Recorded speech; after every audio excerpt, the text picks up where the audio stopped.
Hey everybody, we just wanted to thank you all so much for coming out to the event, the Rent Control and Now What event last week. And we also wanted to give you all the footage of the video so that you can go back and reference all the valuable information that our panelists gave you.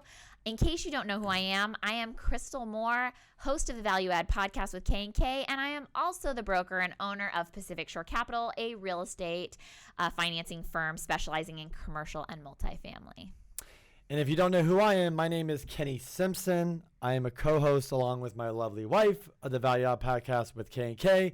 And if you don't know what I do, I focus on 1 to 4 unit residential financing. Please enjoy the video. There's so much great information here for us all to learn from. Thank you guys for coming tonight. I know that dealing with traffic and all that is not always easy, but I know we're all here to learn a couple things about the new law that just came into effect, AB 1482 on January 1st. But before we do that, I just want to take a minute to thank our sponsors who helped us make this event possible. First is David Kirian with Think Office Interiors. David. He provided this fabulous furniture that we have up here and the seating area. Next is Casey LeBlanc with New Venture Escrow. Yep, he's got the cold brew coffee over there, so if you're a coffee drinker, check it out. Next is Michelle Aflalo with Ives Insurance, and she's done probably like 70 to 75% of our clients' insurance. She saved some people hundreds, some people thousands, and some of our clients tens of thousands on insurance. So you guys should definitely talk to her. She handles the full gamut.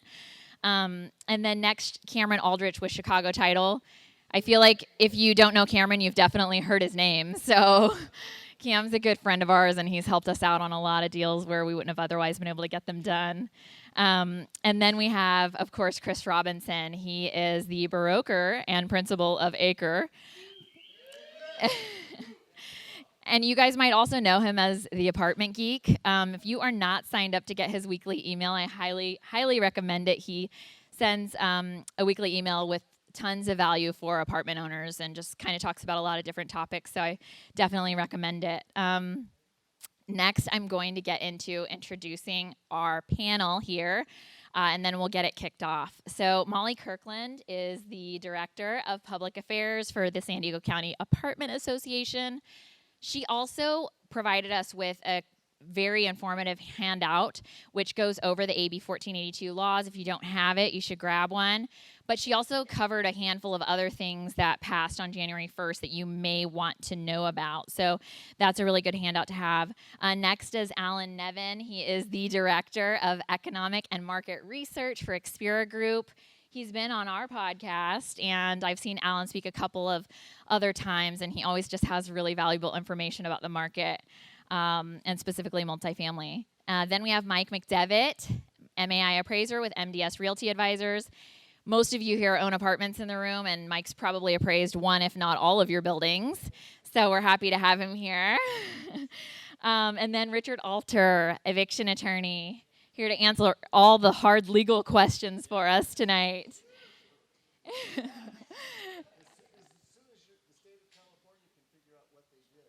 Uh-oh. And then last but not least, our very own Apartment Geek is going to give the broker perspective up here tonight. So, yes. Without further ado, I will kick it off to my husband, Kenny Simpson, to get the party started. Thank you. Okay, here we go. Anybody want to learn about rent control? That's it? I think we should just stop there. That's not enough enthusiasm. So I think we should just kick it off with Molly, because Molly gave us this super duper flyer, which if you guys do not have one, please get one. So if you don't have one, grab one. Molly, can you just jump in and quickly talk about, just on the first page, the laws? Some of them, like I said, I know this is not the other law, but can you just kind of go through these quickly, if there's anything that we need to know of value? Absolutely. Can you hear me? Okay, I can't hear myself. It's pretty, you can all read. So you can see what we were able to defeat early on in session that could have been really bad. One thing I'd like to point out is there were 2 just cause bills that did not get out of the assembly.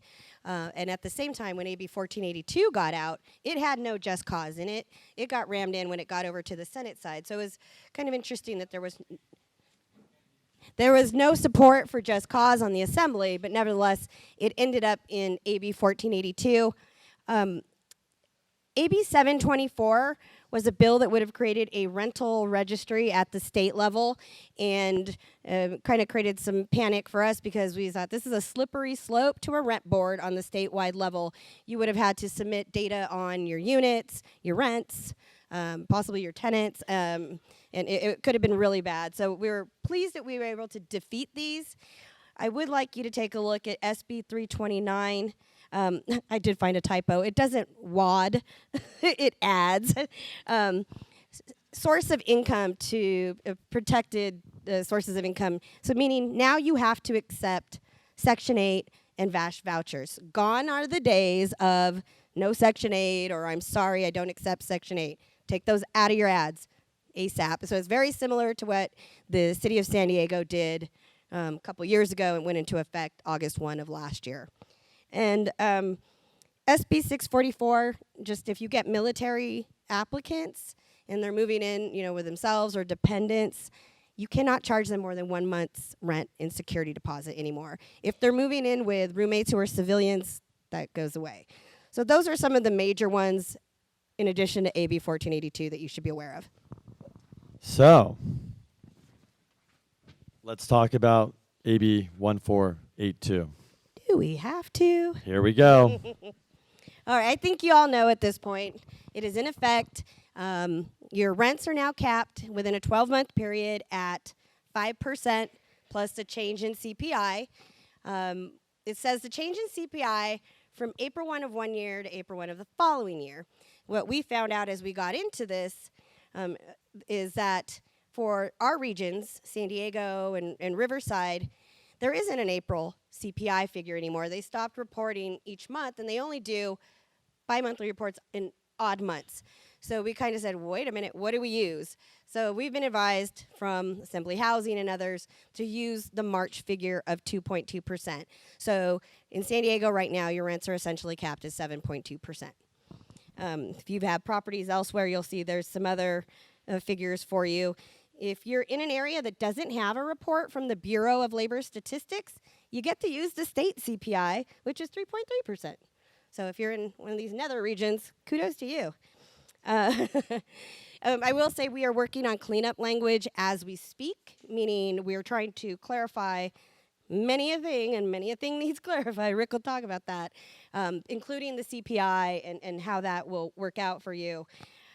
Additionally, and it's probably the bulk of the bill, even though maybe not as much of a concern as the rent cap, we now have statewide just cause, meaning you have to have a reason to terminate a tenancy. And there are two types. You have your at-fault cause, so that's going to be your non-payment of rent, your nuisances, criminal activity, what have you. And then you have your no-fault cause, your owner move-in, substantial remodel, which is defined, and you can read that definition there, and those other few scenarios. The thing you need to know about the no-fault cause, that triggers a 1 month's rent relocation payment. And you either need to do that within 15 days of serving the notice or waive their last month's rent. So, and, I won't read this all. Like I said, you're all literate. But you'll see there are some exemptions. They're kind of few and far between. New construction within the last 15 years. And that's based on your certificate of occupancy date. So if it's kind of like a rolling 15 years. You're going to have to look at your COO dates, especially if you have different ones on your properties for different buildings, and see when your properties get folded in. There are exemptions for single-family homes and condos, so long as they're not owned by a corporation or a REIT or an LLC where one of the members is a corporation. And then there's some other exemptions, if you're already under rent control, if you're an affordable property, meaning the rents are already capped for a certain period of time, then you'll be exempt. That's kind of the nuts and bolts. Any specifics you want me to go over? No, question for you. Do you think anything would be changing, in your guys' opinion, with the law for better or worse? Yeah. Well, like I said, we're working on cleanup language. and Rick, again, we'll talk about this, things are not well defined in this bill. For instance, gross rent, which is probably one of the most important components, not defined. So we get a lot of questions. Well, does that include pet rent? Does that include rubs and utilities? And we're kind of like, you know, there's different schools of thought on that. And, you know, you can get 20 attorneys in a room and get 20 different opinions on this bill because it's written so poorly. So in addition to some of that cleanup language, we are trying to get banking in the bill, meaning if you didn't use your allotted percentage, you can use it in, you know, a few years later. That we tried that last year and it didn't really fly, but we'll keep trying. We are trying to get means testing for relocation payments. We don't think that if you're not of a certain income level, you're not, you know, in need, that you should get a relocation payment. Again, something we brought up last year that didn't really gain any traction, but nevertheless, we're going to try. What I will say in the long term, besides cleanup, this bill probably won't change a whole lot this year. I suspect that because, one, it just went into effect. It's an election year, and nobody wants to ruffle too many feathers. But what I think is going to happen, because this bill is, as I keep telling people, is like a self-fulfilling prophecy. 7.2 is a lot. The average rent increase is usually like, what, 3%? People are going to start getting higher rent increases. The legislature's going to be, oh, shoot, we didn't mean for that to happen. Now that 5% is going to be 3. And then 2. And then eventually you're just going to be looking at CPI. And what happens if CPI goes negative? It happened in 2009, I think. Yeah. 2008, yeah. So, you know, I would love to say it's going to get better. We'll try to improve it in terms of its functionality and the definitions and that kind of thing. But quite honestly, we have a super duper majority in the legislature, and common sense is not so common. The industry that they regulate, they don't listen to. So it's really hard to say that, you know, in 10 years that this bill is actually going to go away. It's supposed to sunset. I have no doubt that they'll just say, no, re-up it, and it's permanent now.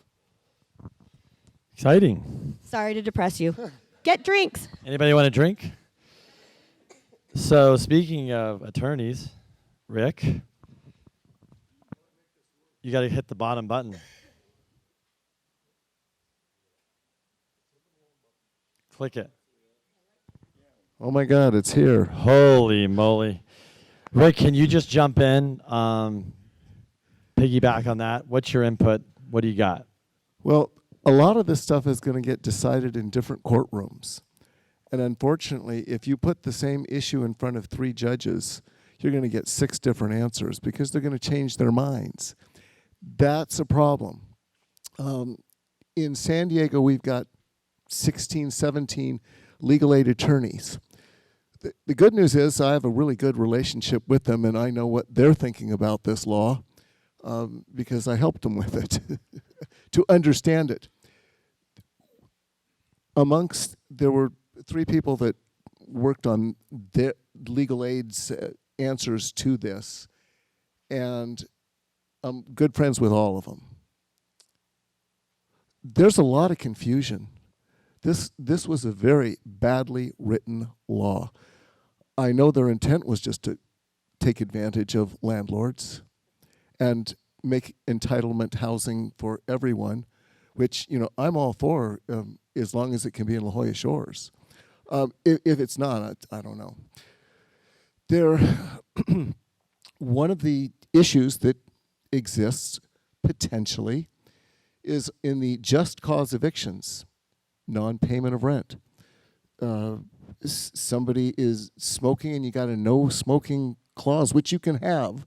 Smoking is not a protected class. I always hear people saying things about discrimination. Well, my goodness, we discriminate every single day. You know, I happen to be dating a blonde, but before that it was a brunette. Well, I can do that. It's okay to discriminate. You can discriminate and say, I don't want to rent to lawyers.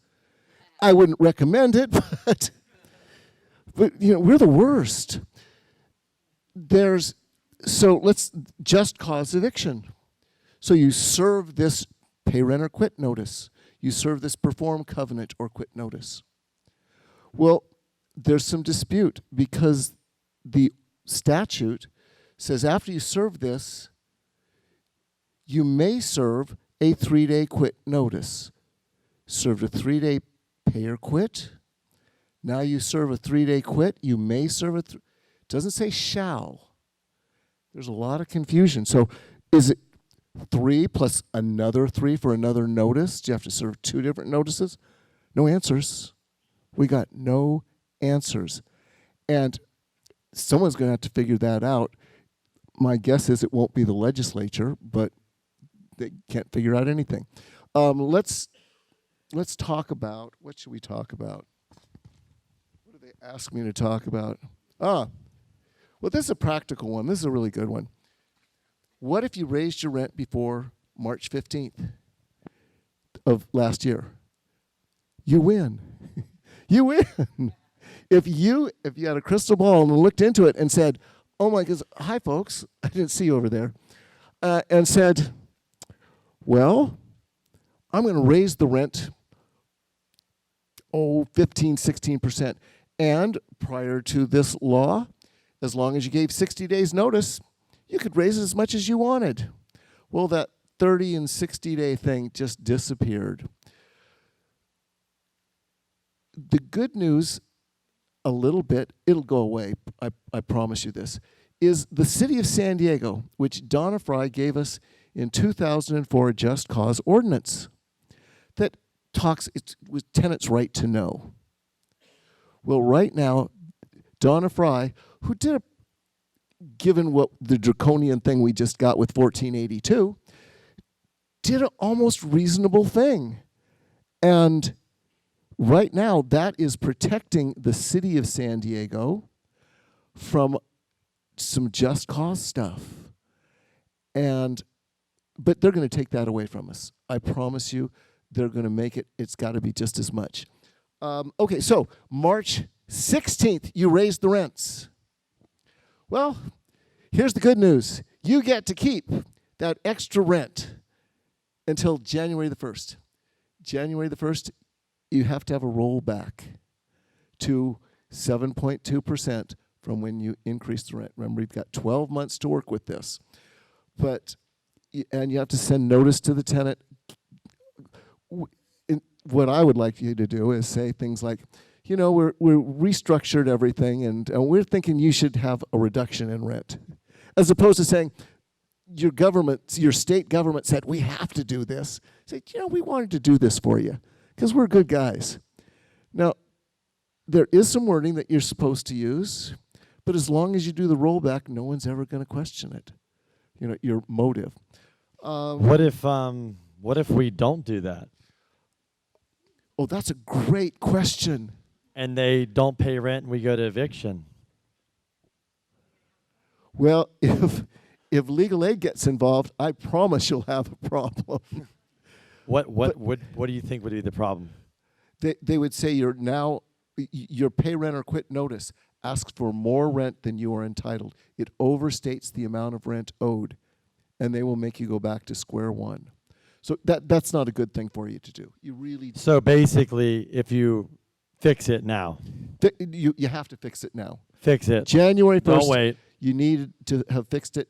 If you haven't done it, do it. You really do need to do that. It's important. Yes.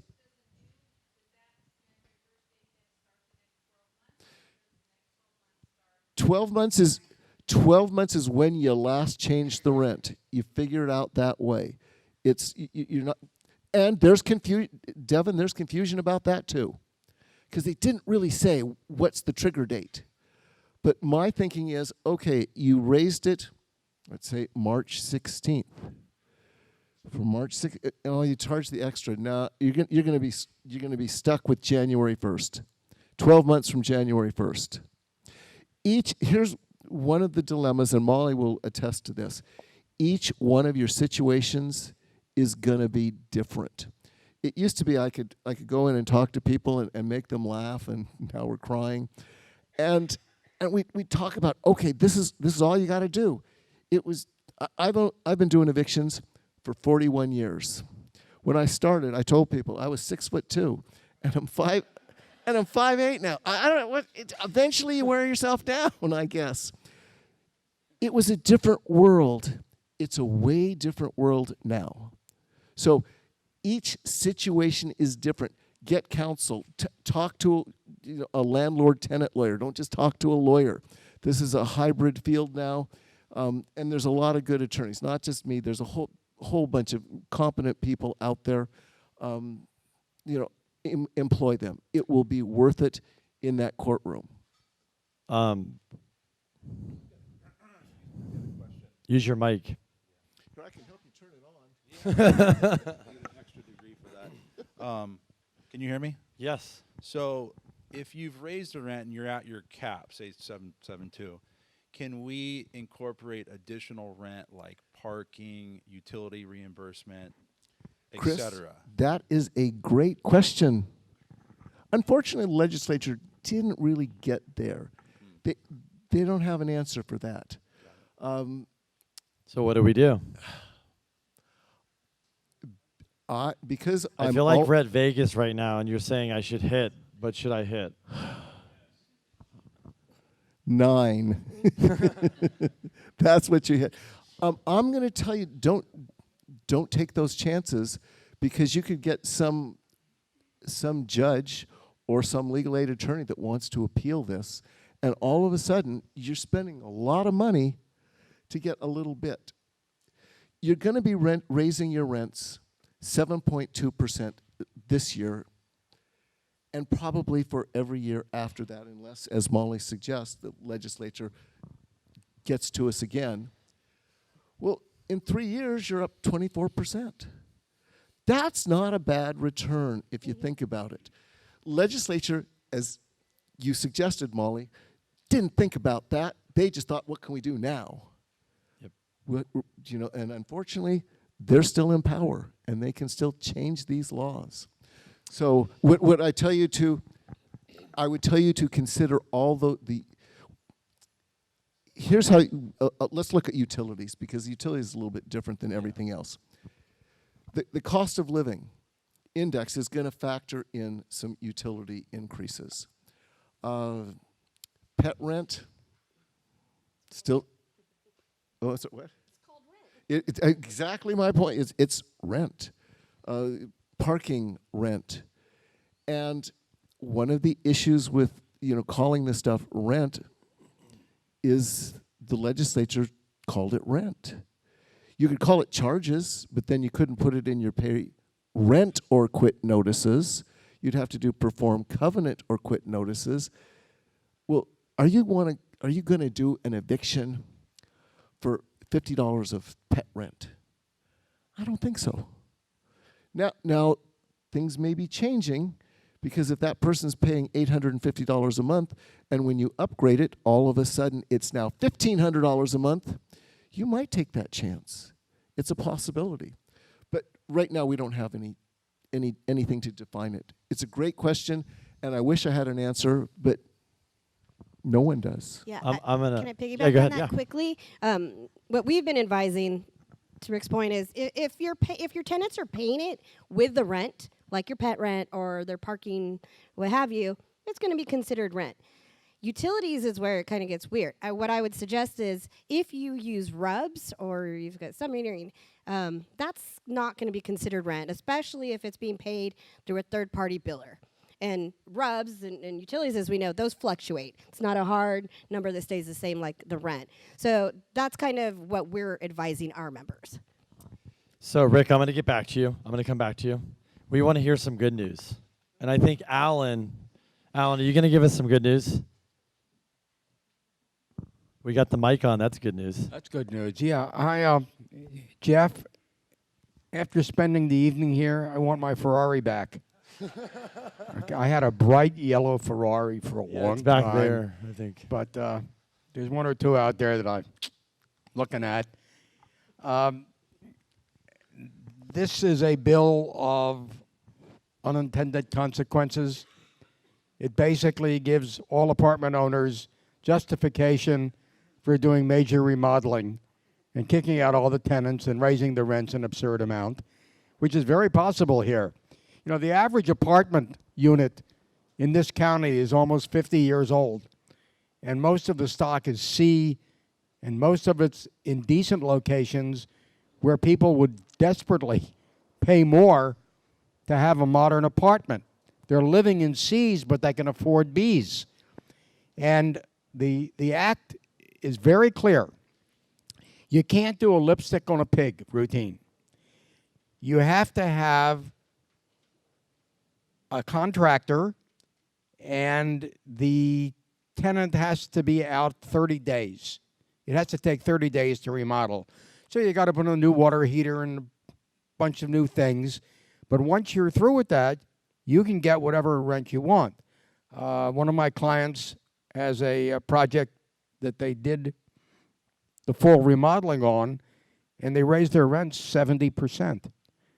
And I thought that was just amazing, and they've got waiting lines to get into the project, which is even more amazing. But it's a nice project now. But you have that opportunity to go ahead and do major remodeling. And I say major, we're not talking $100,000 a unit. I mean, we're talking maybe 30 or 40,000 a unit. And not only does that give you the opportunity to move it from a C to a B and get B rents, but it also will drop your cap rate so that the value add for doing a remodeling is really huge. So this is a gift to you in today's world, and I heartily recommend remodeling. So let's jump into that. Robbo, what do you think about that?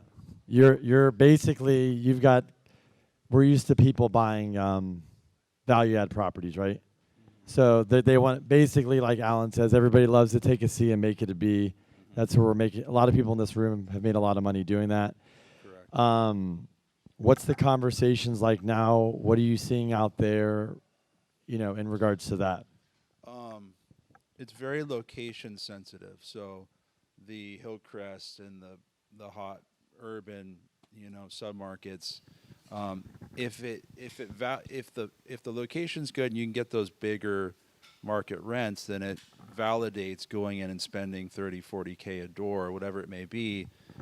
Now, where it's going to get tricky is, and I'm more the sales part of this, is the let's call it C plus, B minus to, the tougher areas in town, where if there's a potential, somebody needs to sell, and a lot of what we're dealing with now is a kind of transfer of wealth. So people passing away, a lot of the older and kids getting this and then wanting to basically cash out, or you still have your D's, your divorce, your the death. Those markets, it's tricky, and I think the metaphor that I've used a lot in the last few weeks is, I feel like we're in a room and there's been dust kind of kicked up into the air by the rent control, by the new restrictions. Until this settles, it's going to be a little unclear on how this kind of pans out. It could take 12 or 24 months, I think, at least. And I think, it is kind of business as usual. From my perspective, there's a lot of assets that are still trading right now. Cap rates are super low. Cap rates are misleading because we sell based on current and pro forma. And a lot of the brokers now are kind of looking at each other going, how do we underwrite this deal? Are we doing current plus 7.2%? And it's too soon to tell what's going to happen, because there's a lot of, I don't want to offend people, but a lot of crappy areas out there with low, rents that are 25, 30% under market or more, and brokers are putting those on the market with pro formas at the current top dollar rents. And I just don't know, I don't know if those are going to sell. And if they sit and there's more people that are kind of over being a landlord in San Diego, simple economics tells us more supply, may soften some values down the road. But it really, it's just location. The top locations are going to still, I think, warrant the big remodels. Can I chime in? Yeah. Please. So it's already I would have agreed with. I agree with a lot of the things you're saying, but I can tell you right now, it's already affecting sales. I just talked to 2 different brokers today that sold project in Ocean Beach area, 60 units. Probably a lot of people know which one it was. They had an offer pre-rent control 20 million. Same guys bought it because they finally listed it after rent control and went for 18 and a half. That was the haircut. Huh. And it was basically to do because the rents were 70% below market. I mean, so Yeah. another project on Park that just sold December, same thing. Yeah. So you're He- seeing haircuts in he- escrow. Yeah, talking to the broker today, he's like, for sure, if we didn't have rent control, he listed it at 7.2, it sold for 7.8. He goes, I would have listed it in the mid 8s and started there. So definitely think it's not going to affect properties that are at market. It has, to me, the market. It just it doesn't matter because, I mean, as you said, if you could take 7% every year, sign me up and let's go. You know, I mean, I don't know anybody that wouldn't want that. But it's the mom and pop that I was talking to somebody earlier that, hey, I haven't raised the guy's rent since 2012, and now I go in there to raise his rents, and they hit me with this AB 1482 to, you know, and he's just like, what are you talking about? I've been subsidizing you for 6 years, and now I'm not even trying to get market. I'm just trying to get a higher rent, and now I can't. And so those are the properties, the mom and pops are the ones that are going to get punished, that haven't been keeping up with market. That's what that's what I'm seeing from a lender standpoint. Like you're saying, like, hey, we want to sell this, and you have brokers that are going to show you market rent that you can't obtain unless you empty the project out and rehab it, which there's still a lot of that, you know, those buyers are still out there and want to do it. But I would say the margins, I would think you would agree, have really shrunk on that. I agree. Because owners have been wanting more. Like, hey, I can sell for more. It's almost like the condo conversion. When that condo conversion craze started, people were buying apartments for $100,000. When it ended, they were paying $250, $300 a unit, and they were just passing it on. Like, hey, well, I'm going to sell them for $500 now. Yeah. Well, when it crashed, and all that came back down. And it's kind of like the same thing where, you know, hey, we'll just keep increasing rents and it'll make sense. But it's good. I think we've got to a point, from at least what I've talked to a lot of different owners and management companies, is it's a lot harder to get the higher rents than it was 2 years ago. Mm-hmm. They're getting pushback. Things are sitting longer. Hey, we're having to give things away, you know, so. Yeah. We're noticing that across the board as well, just from the rent side, just what you said. Harder to fill things and harder to kind of push to that next level. Yeah, and we're willing to maybe, you know, obviously everyone, it seems like part of the reason why they get higher rents is everyone will take a dog now, you know, and some of these projects I'm seeing, like, you're taking dogs that I guarantee you the insurance isn't going to allow you to have. Yeah. You know, like, it's like you knock on the door, you're like, oh, I'm good, I don't need to go see it. Michelle says no. Yeah. So Mike, quick question for you. So for most of us that are going to buy a building, we're going to get a loan. So that means we got to get an appraisal. And that means that sure. you're involved. So how is your methods changing? Are they? So for, like I said, for properties that are at market or near market, it's not really going to matter. Like if you could get your building probably within 2 years to market, it's not really, especially the larger owners that are buying that I talk to. They're just like, if we can get there, we're long term. It takes us 2 years. It takes us 2 years. It might be 3 years.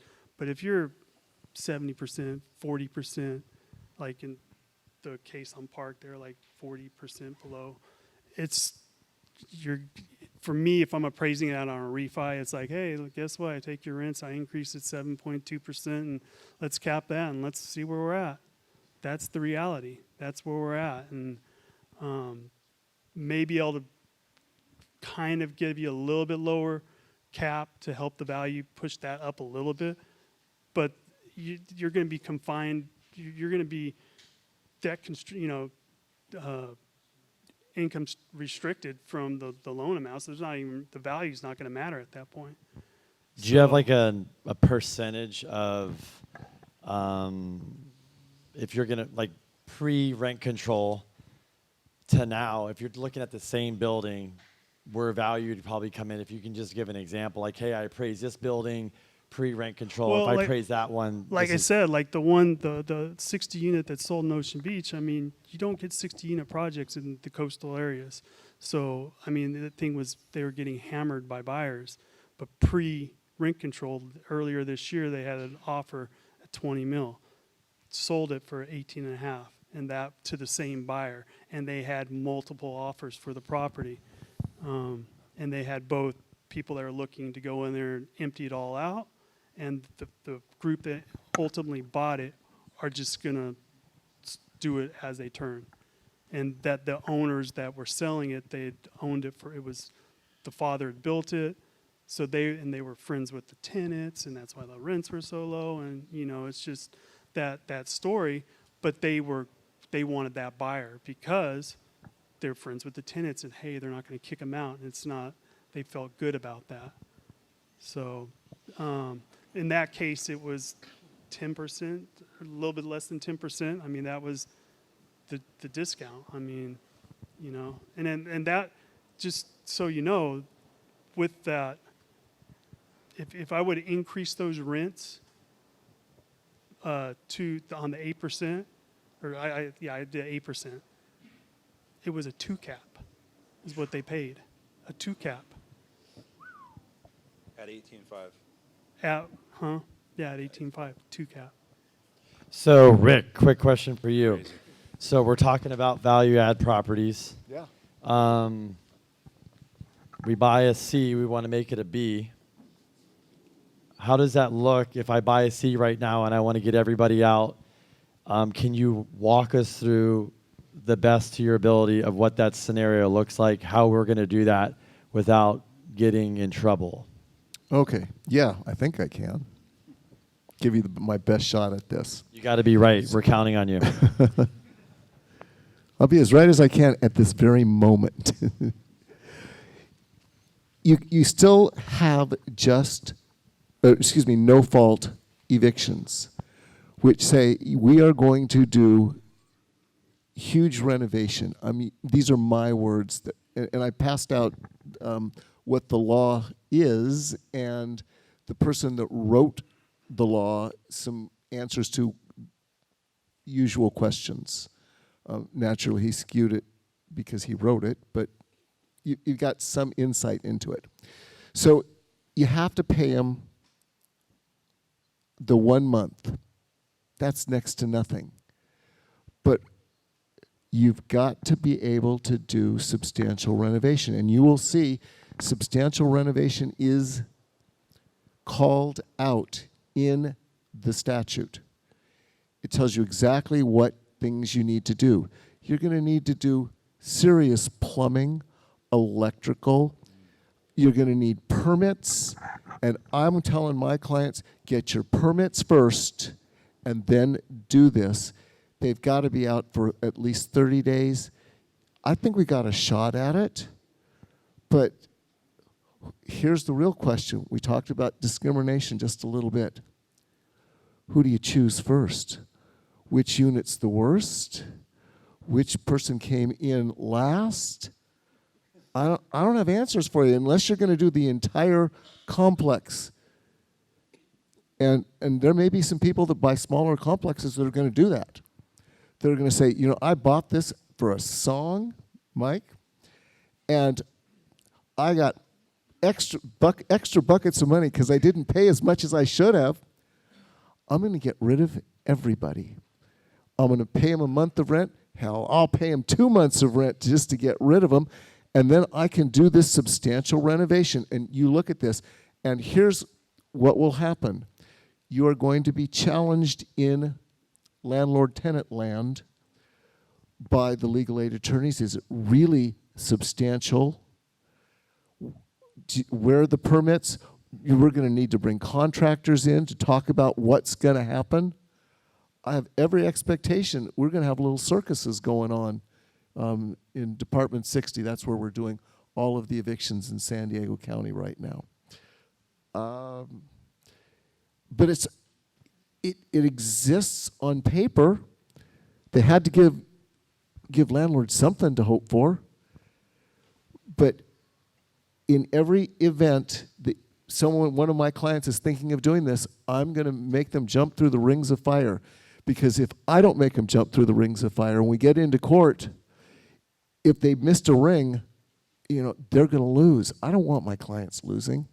One of the things, just a little protection for you, in your rental agreements, put an attorney fee cap, $1,000, so that you're not going to get nailed by a couple of weasel tenant attorneys. And trust me, we have them. Most of them aren't at legal aid. I'm the landlord representative for the Shriver project. They're the ones that gave you the 17 new attorneys to represent tenants that are low income.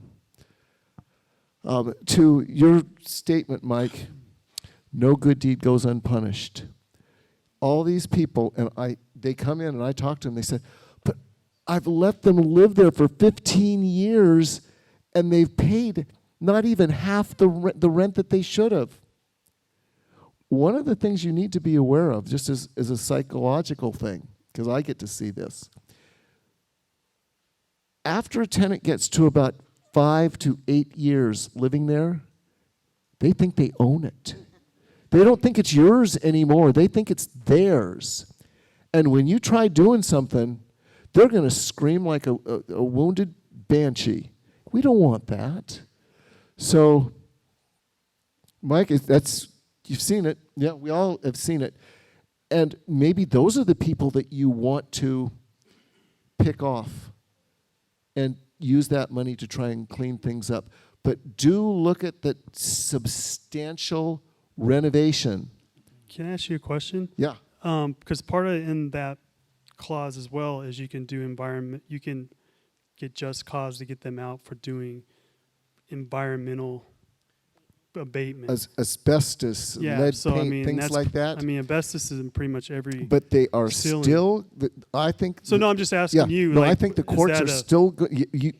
It's certainly a possibility, but I bet you could do all that renovation in less than 30 days with a competent contractor. So you have to show that you moved heaven and earth, I think, before I'm going to say, let's give them the notice, get them out. So on that note, is there any addendums that we should be adding to our leases? Take it, Molly. So there is mandatory language in the bill that you have to have in your rental agreements by July 1 for new residents and August 1 for existing residents. And it basically it's prescriptive. You can just copy and paste it. It's in our rental agreement already. It basically just says this law exists and under it, your rents are capped, blah, blah, blah. There's also a mandatory disclosure you would want to put in your rental agreement if you don't have it already that talks about owner move-in. Because if you don't have that in there, and they essentially agree to it by virtue of signing their rental agreement, then you won't be able to move into your own home. And then lastly, if you're fortunate enough to have an exempt property, you need to give them exemption language. Now here's the funny thing. I keep getting calls from our members because we have 2 paragraphs of exemption language because it's in 2 places in the bill. Well, they look like they're identical, but they're not. One of them references different code sections that don't exist. This is how poorly they wrote the bill. They can't even copy and paste. So if you see duplicative language, that's why. But you need to give your tenants notice that you're exempt or your exemption does not exist. Can I add something to just thoughts that are coming through here? So landlords in San Diego have had it pretty good for decades with regards to not having to spend too much money for people like Rick to get us out of trouble. And when we underwrite deals, there's a taxes, utilities, landscaping, insurance, legal and administration, which historically has been like $0 or $1,000 because Rick has to write a couple nasty grams or maybe an eviction once in a while. But I think budgeting moving forward, owners should really budget in more money for legal protection. And that really comes down to an expense line item on your expenses, which affects your cap rate. And so that's one thing. And then a couple big owners that we kind of are close with think that just tenants will feel more entitled as this kind of rolls on, and that could create some more resistance with rent increases or getting, kind of protecting your position. Chris, I absolutely agree, and I Yeah. thank you for that plug. Yeah. I listen to Los Angeles news, and I listen and hear them talking about people that don't have a place to live. We're going to give them an entitlement. Everyone's going to get to live, roof over their head, and everyone in this room is going to help pay for that. There's something wrong with this picture. There's something really wrong with this picture. We're all going to try and fight and make it work, but this is going to be maybe Armageddon here. I don't know. We see people leaving California in droves. I was born and raised here. I've never left, other than an occasional vacation, but it doesn't seem fair. How come? Because we have politicians. I didn't mean to get political here, but we've got some politicians that they care about one thing: continuing to be politicians. And, Molly, you guys are really good trying to, get rid of the politics of stuff and get down to what really can work. But, you got a Gavin Newsom who is much more concerned about being the governor, maybe running for president. Yeah. So, keep your eye on it. Keep your eye on it. Don't give up. It's still a great place to live, except tonight when it starts raining. Chris, do you think this is deterring buyers just locally? What are you seeing? I was going to say one thing also, because I love what you're saying, Rick, and so I love what Rick's saying. He's protecting us, but if you own real estate and your debt service is low and you don't have to sell, fundamentally we still live in a golden place to own apartments. Like, we're very fortunate. So there's a lot of good stuff if you are a long-term owner. As far as buyers coming in, the larger players are kind of getting pickier and looking at a lot of stuff but not making moves on as much.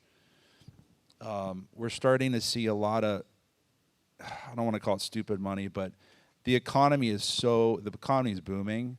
It has been, and it continues to do so. So there's a lot of people still seeking multifamily for just wealth preservation or getting more return than 1% in the bank, even if they're buying a 2%, 3% cap rate, which is crazy to me. And they're getting depreciation tax shelter. So the buyers still are coming in, and I just think that there's new money that's kind of supported by a healthy economy. But a lot of the existing players are just kind of being pickier. And it's a lot harder to find return. I mean, people that are return oriented, which is a smart way to buy apartments, as Alan can attest, it's the runway to get up to your 5, 6, 7, 8% cash on cash or return on equity now is 2 years. So if you're buying, you better really like that property and really want it kind of more of as a long-term addition. I don't know if that answers. No. Alan, what do you think? Is this still a good place to invest in?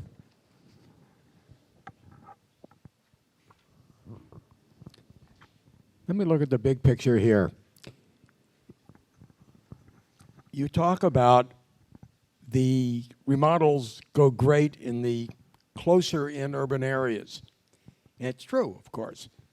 But what we're seeing here, and you've really seen it over the past 2 decades, that the really good areas have started to spread. So you went from Bankers Hill to Hillcrest, then into North Park, and we see it moving out into Normal Heights and City Heights.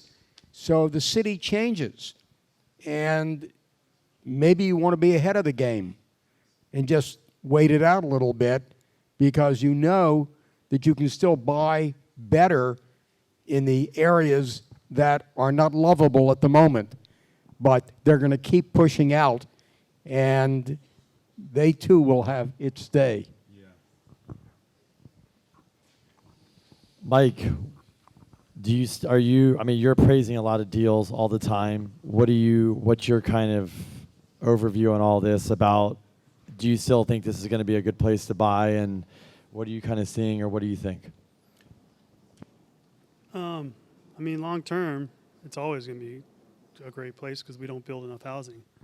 So it's just from that standpoint. Can you not hear? Is that better? Sorry. Long term, it's always going to be a great place to own apartments because we don't build enough housing, and we're not even. And it's statewide, it's citywide, it's countywide. We're not even close. I mean, affordable, any kind of housing. So unless there's like a major recession or something like that, we'll definitely feel it. But even in the last recession, apartments were the one sector that just came out of it glowing relative to everyone else. Let me do another take. The inventory of apartments that are 16 units or less hasn't changed in decades. All of the apartment growth has been in large projects. So you're dealing with a finite number of units. We're not in the days when Ray Huffman would put up 30 or 40 projects a year. Doesn't exist anymore.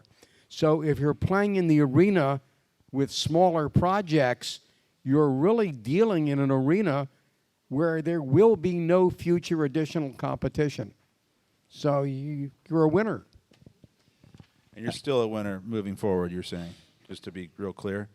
You still think it's a winning bet moving forward? Oh, yeah. Just to be okay. Yeah. I mean, I didn't like it when I was paying $20,000 a unit for apartments. Yeah. And that wasn't that long ago. Alan, with that said, my question to you then is, when I first started appraising apartments was in the late 90s. And I can remember things just like you're saying, 30, 40,000 a unit. I mean, I remember when I was getting pushed back for using a 9 cap.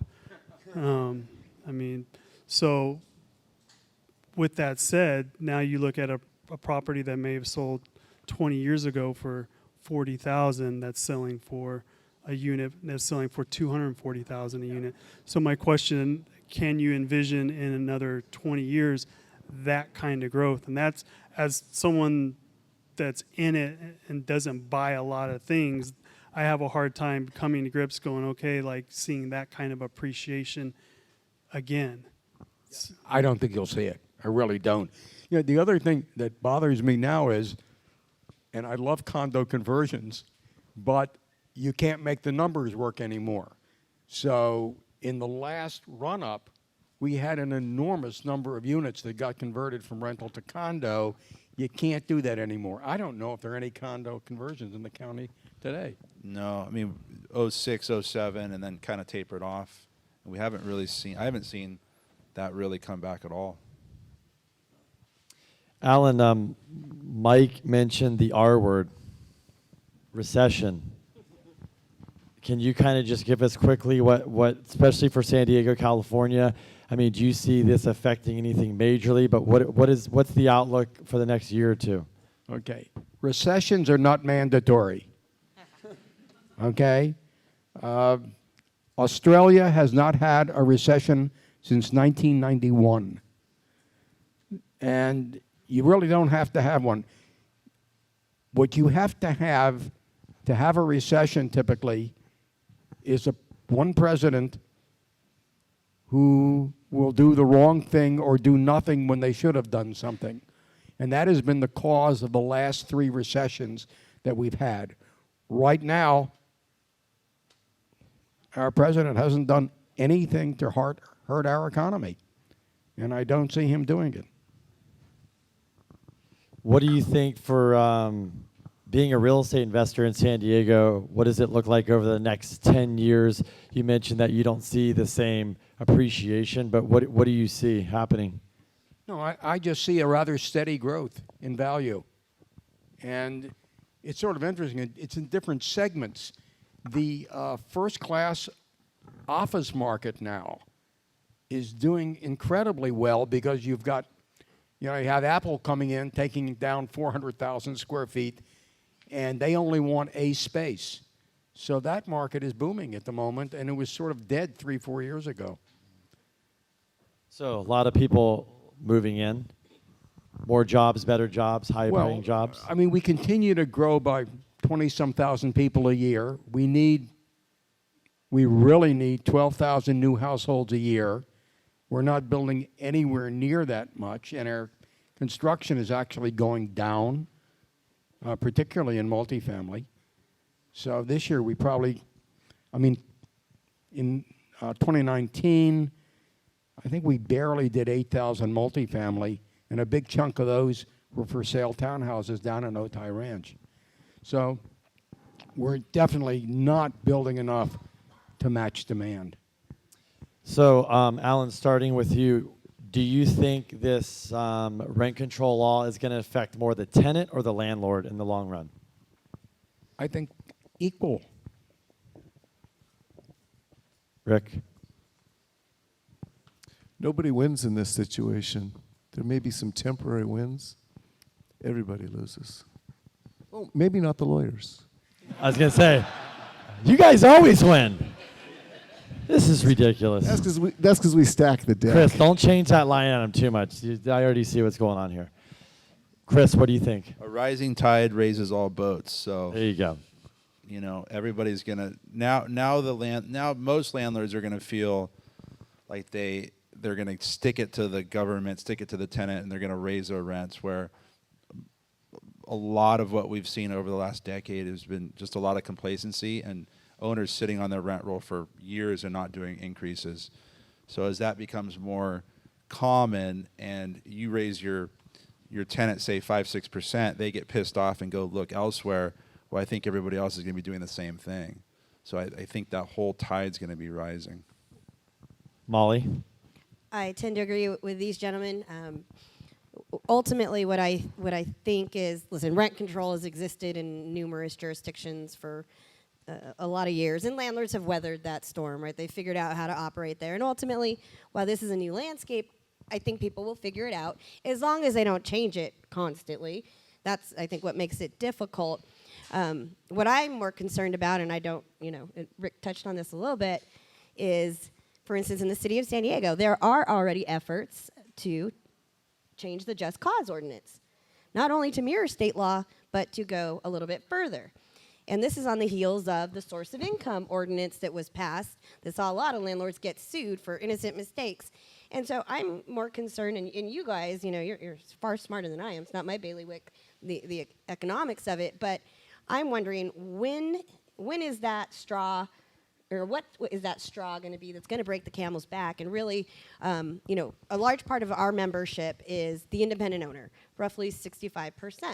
So at what point are those folks who have invested for their retirement, what have you, going to say, forget it, it's just too hard to operate? And then they're going to turn around and they're going to sell. And who are they going to sell to? Who's going to swoop in? The all-cash buyer, the investors that are not bad, by the way, but legislatures like to vilify somehow, and the speculators. They're the ones that are going to buy these properties.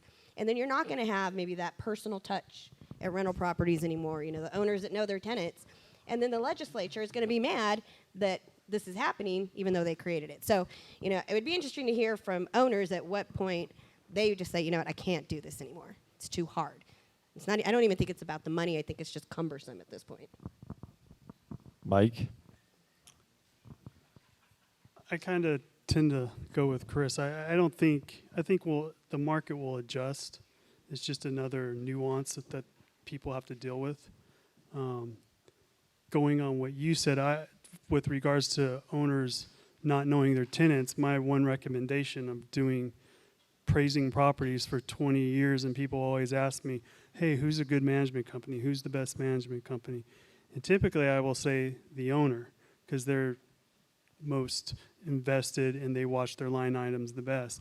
But with that said, if my suggestion to you, based on my knowledge of just interacting with some of the largest independent owners in town that have thousands of units, the best way to own is not know your tenants.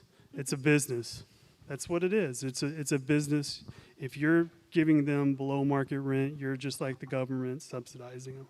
That's bottom line. I told a lady in Coronado that had a tenant in her building at $800 a month, and it should have been like $3,500. And I just, and I'm serious. And I just asked her. I said, "Do you realize you're subsidizing your tenant like $20-something thousand a year?" And she's like, "What do you mean?" I'm like, "Well, that's what the market rent is, and you're only charging her that. Like, you're subsidizing her." And she never thought of it that way. But as an owner, that's how you should think of it, because it's a business. It's bottom line. Any final thoughts before we take questions from anybody out there? I've got a question for anybody up here. There's a lot of building of nice A-class stuff downtown, and I'm curious on absorption, if that will be filled, and if that can, or you think it will affect Golden Hill and some of the markets around there, Bankers Hill.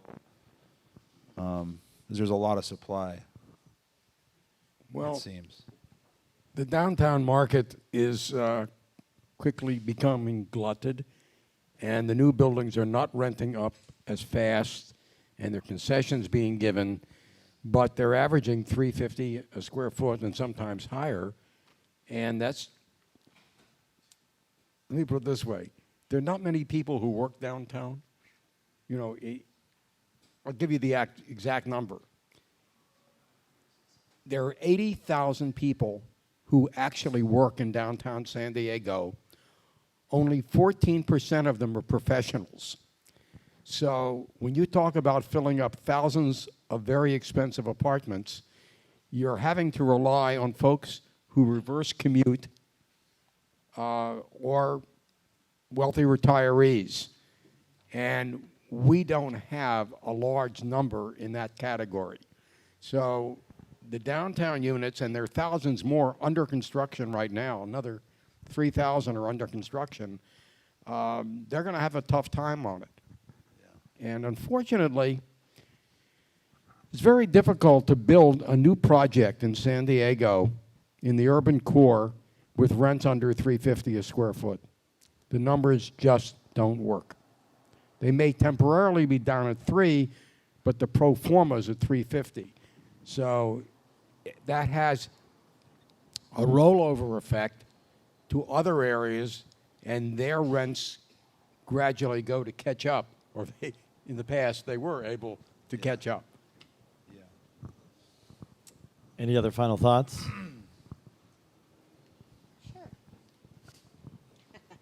Yeah, I'll try not to stay on my soapbox too long. But one of the questions I was asked, kind of, what could you all do to help on these issues going forward? And I was just having this conversation with John, and we have a real big problem with the image of a landlord, right? You're all slumlords. And the face of the landlord is typically not a good one. And we almost need like a public image campaign to really change that. You guys are not slumlords. You're rental housing providers. About the apartment geek. What about it? There you go. Robbo, you're for hire. Yeah, I mean, but ultimately, you all do other things than just own rental property, right? You probably give to charity, or you're on a board for a charity, you're in a Rotary, PTA, whatever the case may be. And in those circles, I would encourage you, tell people you're a landlord.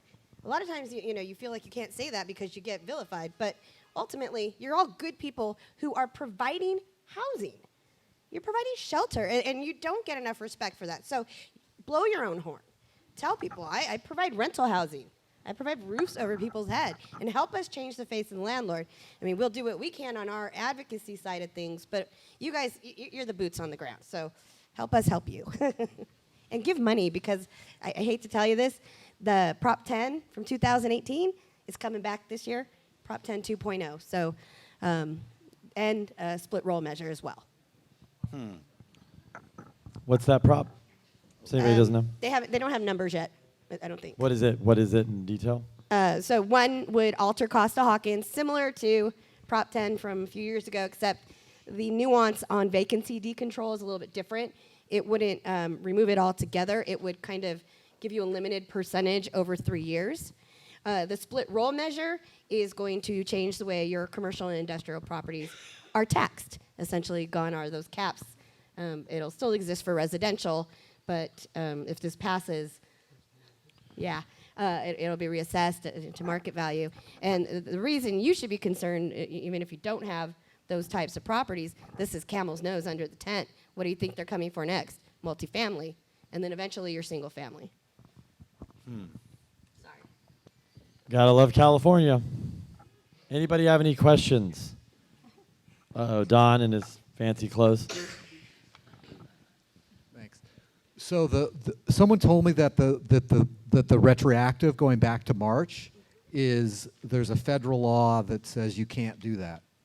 What's the chances? I know it has to get appealed first. Someone has to sue, and then it's appealed. What's the chances that that the retroactive aspect will eventually go away?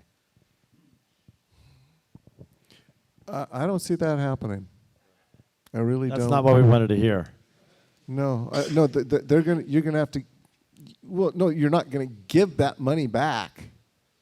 You don't have to give the money back that you got that you shouldn't have gotten. But no, So you don't think someone's going to sue on that appeal and it'll get overturned because there's a federal law that says you can't go retroactive? I'm not aware of the federal law, Okay. Don, so I can't help you. Thank you. Do you know the code section? You know, what I will tell you is there is an effort in New York to challenge rent control as a whole as a taking, which has been done before and ultimately has never really worked out to the benefit of this industry. But the thought process now is that there are some changes in the courts in terms of who's sitting up there. And also there was recently a decision, I think it came out of Pennsylvania, that had to do with being able to go straight to the Supreme Court versus having to go to the state courts where they would oftentimes kick you out. So it's not really out there yet, but I will say that I think in the coming year or so we'll start to hear about that. And it would be awesome if, of all places, New York can make some progress on that being a taking. I think that would... Theirs is ugly. Oh gosh, and it's gotten dramatically worse since the recent changes. But, that precedent would be amazing for us. Anybody else? We got some. This is kind of a technical question, but maybe Rick knows the answer. Maybe some of you have thought through this. Obviously, single-family houses are excluded from the statewide rent control. So long as it's owned by not a REIT or a real estate investment trust or LLCs. If it's a human being that owns it, you're not part of this show. So at the urging of the state, there's a lot of activity in ADU, granny flats all over the place. In the case of a single-family residence with an ADU, does the state rent control bill apply to the ADU? Yes. It doesn't apply to just cause. Say that again. Well, there's limit. See, there's so many nuances. If there's an ADU, no, you're not exempt from the rent caps. If you live in one of them, you will be exempt from just cause. The owner, if it's owner occupied. But neither are they are rental properties. You have rented the house. yeah, no, they're not considered single-family homes. Ultimately, there's a term they use, alienable separate title, I believe. Well, you need to be able to sell the home by itself and the other rental by itself, and you can't do that. So sometimes, like if you have 3 houses on a lot, even though they're single-family homes, they're 3 units on a parcel. So if you have a single-family home on a single-family lot, and you add an ADU, they both become subject to the state rent control? Yeah, Both? if you're renting Both? them, yeah. Okay. If you just build a granny flat and it's there to be like your art studio and you're not renting, that's different. Okay, thank you. Sure. Up. Hi. If I've got a tenant and I gave them 60-day notice, I pulled permits, the whole major renovation thing, and then he's paying $800, and then he asked me, he says, well, what are you going to raise it to? And I said 16, and he said, tell you what, he's a month-to-month tenant. He said, we'll sign a new lease, and without you doing anything, I'll pay 16 to stay here. Can I do that? Good question. You can do that, but you're going to lose. You're circumventing the law. They're But- never going to let that happen. But even though obviously he and I are, he's agreeing to that. Yeah, no. No. There is a clause in the bill that says something to the effect of, and you can read it, that someone cannot waive their rights in contrary to public policy. So even if they agreed to it, you're not safe. They can come back. You can piss them off. And they'll come back in a month. and it's Exactly. When you guys don't get along, and then they go hire this guy right here, you're Well, in no, trouble. I only represent They're the gonna hire. landlord side. They're gonna when they hire They're legal going to hire aid, Christian and you hire Curry. them. Yeah, I know. What if he nullifies the rental agreement and then signs up a new one? Some tenant lawyer is going to get a hold of it and tear it apart. You're playing with a whole bunch of fire. If you play with fire, you get burned. Don't get burned. Okay. What if I move him? It's a triplex. Sorry, monopolizing this. What if I move him into another unit? Oh, come on, Rick.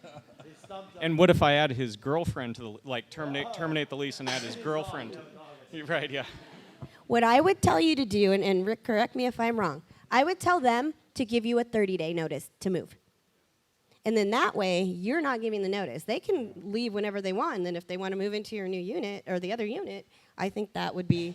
You got a chance. Yeah. You got So a chance. they give me a 30-day notice to vacate. Yeah. Right. I accept. In writing, Right. And that's the law. And then, so at the end of those 30 days, I, and his girlfriend sign a new lease, and at the 1,600 rate, and then we're okay. And when they get tired of you or you look at them cross-eyed, How could they get tired of they it? will find a lawyer. And yeah, And then what would happen then, Rick? You would owe back. oh yeah, Extra rent. They would come after you for all the extra rent, retroactive rent abatement. Rick, Yeah. another question from over here. Yes. What if they leave and you rehab their unit, right? And you make it beautiful, and they want to come back in and they want to pay market rent? I like that scenario better. See? Okay. So is it still risky or Solution. is it less fire? It's lawyers. There's always risk. There are no guarantees. And not only it's not just the lawyers, it's the judges. Yeah. I've got some judges who I just won't appear in front of because they are bleeding hearts. And I don't need that in my business. So I have a question for Alan. The state of California apparently is going to mandate so much housing in the next 5 or 10 years, and it's a pretty large number. Do you think that could affect vacancy factors in San Diego? I don't know how you get below 0. But they're going to add apparently, they're going to make cities build so many units that we haven't really had that mandated effort through the years, but now it looks like it's going to happen. So my question is, do you see that being a problem in 5 or 10 years if we have to build 10,000 or 20, whatever the number is? Could that create a vacancy factor? Yeah, the problem is that whatever they mandate that we build is going to wind up being with rents at $3 a foot or more. And that doesn't help the people who really need to get into apartments here. And unfortunately, the way the legislators have fashioned the tax credit acts, it's almost impossible to build an affordable unit here for under $400,000 a unit. Do we think in underwriting this raises management fees? The job of the management company, in my opinion, got harder. I don't know. Does it raise management? Attorneys want to charge more money, not management. Say that again. What's that? Say that Yeah, one. Do you, do you think property managers are going to charge more? No, I don't think so. I don't either. Yeah. Yeah, it's a percentage. I haven't but heard of I don't, any. I don't think thing that's like going that to popping change. up yet. So. I don't think that'll change. Fair question. That was a good question. Question is, who is going to enforce this law? Is it just going to come down to a tenant by tenant Courts. basis? Courts. Yeah. Judges. Judges. Right. But is it going to come down? There's not going to be like a rent control board that you see happening, or Okay. Oh, they're talking about that. Yeah. Okay. That's what they're thinking about. We dodged that bullet. Yeah, I mean, there was the effort at the state, but I will say this, and Councilman Chris Ward asked the independent budget analyst in the city of San Diego to do a quick report on rent boards. They are eyeballing something like that, almost like an enforcement entity for tenants on different laws, not only this one, but just cause and other things. Excuse me. Obviously, we'll fight that tooth and nail, because if you know anything about rent boards in other jurisdictions, they have multi-million-dollar budgets. They are not accountable to anybody in most cases, and they can kind of do whatever they want. But yeah, it's a very real fear, and that's a really good question. I think there's a lot of people out there. I know in other states, when they have laws like that, their code enforcement or their housing departments are also the enforcement entities. and do you see that adding, potentially to who's going to pay for possibly something like that, a rent control board? You, sir. Right. Yeah. Yeah. No, well, usually they're all funded by landlord fees. So much like the Shriver Act, where when you file an unlawful detainer, portion of your fee goes to legal aid, to sue yourself. It's the same with rent control boards. It's all funded by per unit fees from property owners. Anyone else? Oh, I have a question regarding notifications. So you have units that are less than 50, that was built less than 15 years ago. Is there Hold the mic Can you speak up a closer to little your bit? mouth. Yeah.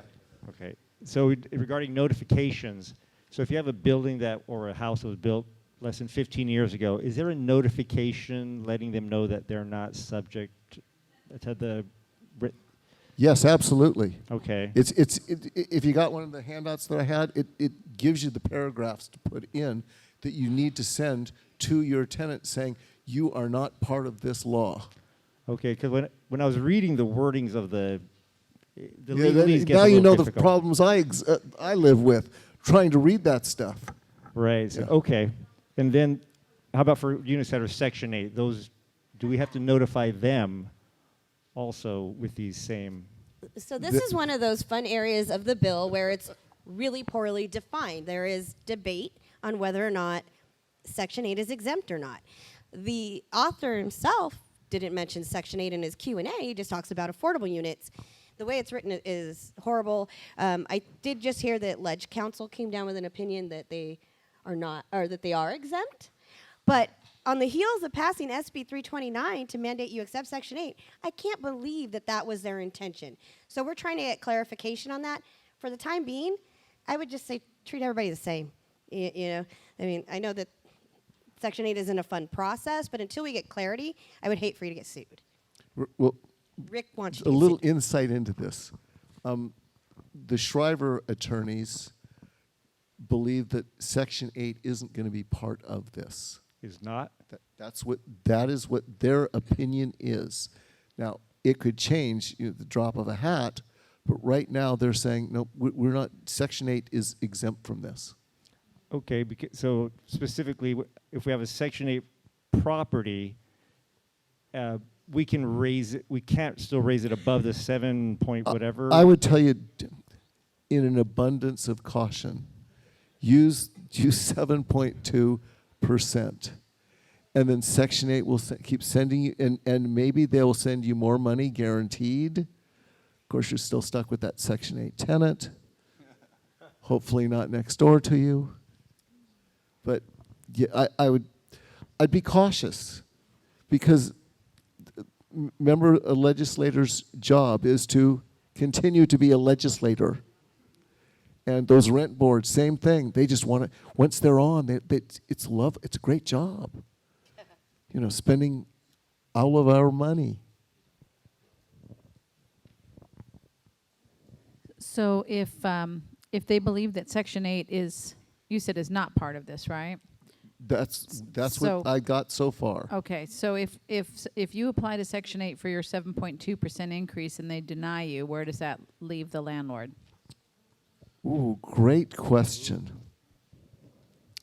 I guess it would fall into the category of you've offered them to renew the lease, and they have, Section 8 has denied it, and since they're a part of it, maybe you get to get rid of them.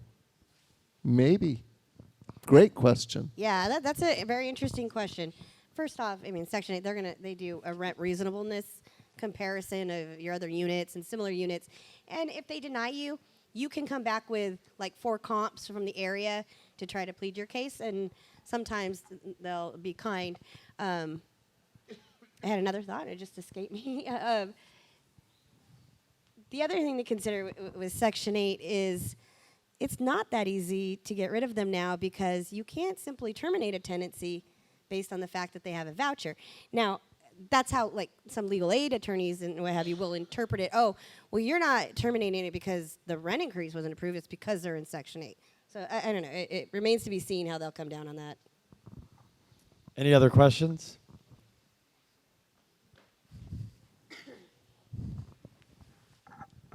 For a value add buyer that's like looking to buy maybe 100, 200 unit place, how would you change your underwriting? Would you think it would take maybe 3-4 years to get everyone up to market, or kind of how do you expect underwriting to change in that area? I want to represent you on that deal, by the way. That's a good commission. Yeah, the runway's longer, right? But as Alan and a lot of the people up here have said, 7% over and over is going to add up pretty quickly. I think it's just going into it with feeling grounded on where you're at on kind of your year one. And if I'm going to go buy a place that's tough to manage in a questionable neighborhood, I'm not going to do it for a 3 or 4% return. So it's got to be, for me, it's got to be worth my time to do it. So it just depends on where that asset is. If it's coastal and you're breaking even, but there's a lot of runway for growth, then buy a 2% cap rate if you believe in it. I think the underwriting, I don't think management's going to really move around much. The legal, I would budget for some more legal protection as stuff comes up, for sure. And I'm still curious on the utility, like incorporating RUBS. If you do that as a new deal to create another income stream on your P&L, is that going to be looked at as negative? Because it's not rent. I'm still a little... yeah, you're right. It's a cost, and it's not your cost. It's the tenant's responsibility. If you keep it separate, it's not rent. If you don't call it rent, it's not rent. If you call it rent, as the argument is because as utilities go up in cost, that's part of cost of living. It's supposedly factored into that 2.2%. I say maybe ask for forgiveness if you... I mean, but to answer your question or to finish it, I don't think much changes with the underwriting. It's just finding the deal. And I think it's going to be harder to find those deals moving forward. Any final questions? Well, it's really 2 points. One is it's basically a gift to landlords who've been in the business a long time. If you've owned property 10, 20 years, and now you get to raise the rent 7%, in 10 years, a $2,000 rent becomes just under $4,000. I mean, come on. Most equities don't do that. That's not going to happen. Current surprise to me on Mission Beach property, I get a notice from my lender. They changed the flood maps. And I don't know if people have this, a new additional insurance policy beyond your existing fire and liability, blah, blah. $7,000 policy. Now, I just got notice this week. Then I'm reading and realizing cities like Miami, where are they going to go? They're not going to be able to get municipal bonds, and mortgage lenders, you know, those loans will be underwater.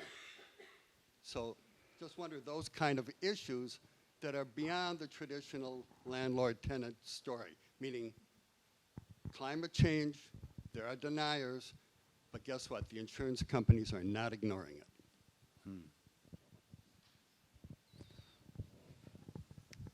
Any final questions?